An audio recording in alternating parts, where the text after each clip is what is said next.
All right, babe, you are so tall. I appreciate that because I feel really small right now, but I like that. It's a bit interesting. What do you think then? 7-1, you can't really complain. No, you can't. I'm not sure. It felt like a training session to me. I actually quite liked Reece James and Callum Hudson-Odoi got shout today. I'm glad they both got goals. Hopefully they can start against Brighton this weekend. I'm not sure what to say. I liked the rotation Lampard did with, I can't remember their names, on 55 and 63 came on. Yeah. The one who came on left back, he was a young kid for Holland. I liked him today. Yeah, always good. Tell you who impressed me today was actually Billy Gilmour. Yeah, I think everyone's saying that. He made some phenomenal passes today. He really shone for me. I'd like to see what he does in the future. Hopefully, if you can maybe get Fabgregas, for example, back from Monaco, then maybe come in as a coach and give him some lessons and also some coaching. I think he made some phenomenal passes today. When it came from the end, Liverpool, one thing I noticed when watching the Liverpool game was one thing we don't have in the back is communication. That's one thing I really watched in the Liverpool game. I really watched Van Dijk. Van Dijk was always looking, commanding Alexander-Arnold back, Robertson back, and there was communication throughout the entire team. Yeah. That's something over time I believe we will get. Like, so, for example, Mason Mount wasn't on tonight. When he came off against Valencia, I think there wasn't much of a voice in the team.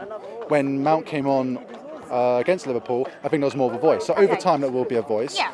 When it comes to our defence, I'm not sure what our best back four is, but for me, I think it should be in the centre backs, Tomori and Rudiger.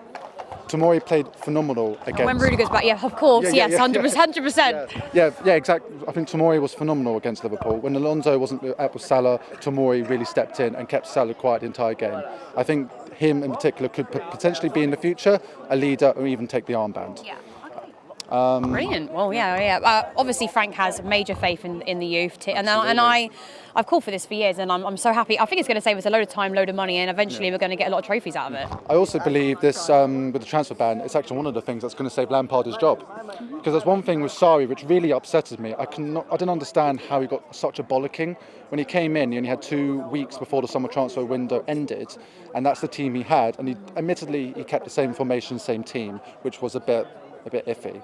But then when it came to January, he had an option to buy. He bought Higuain, but he just got grilled. And for me, it was unnecessary. He had what he had, and he did the best of what he could. Lampard, his transfer ban, admittedly, he's born in the youth, and hopefully in a few years from now, if he is still here, he's making a very clear sign to up above. I don't know who's running the club at the moment, because I know Abramovich is in Israel, as far as I'm aware. Whoever is running this club right now is making a very clear statement to them saying, I want to use youth, that's what I'm going for, and the youth are paying back for him. Yeah, it's working, isn't it? Do you think we can win this cup? Well, considering what happened with Spurs, and I don't know. I mean, West Ham, they beat Oxford beat West Ham 4-0. I'd like to say so, yes. I'm not, like I said, for the Sheffield video, what I'd like to say is I appreciate everyone commenting on that video, telling me, some fresh, new. I really appreciate all your comments. That really made my day. Again, like I said, I'm not trying to get too hyped for the season. I'd like to take a step back and really evaluate what we have, the players we have, and then build a formation around that. Next summer, I'd like to see, I'm sure Lampard's already thinking of players. I'd like to see Timo Werner from RB Salzburg. He's 22, 5 goals in 3 games. Didn't know that one, so yeah. Phenomenal young player for Germany. He's going to be a star for the future. I'd love to see him. He's got pace. Him and Tammy, 2 strikers. I'd love to see that. Love it. Hello everyone, I am Sophie Rose. And I'm Lewis Gebre-Selassie, and we are your new presenters for Blues TV for the upcoming season. So make sure you click the subscribe button and keep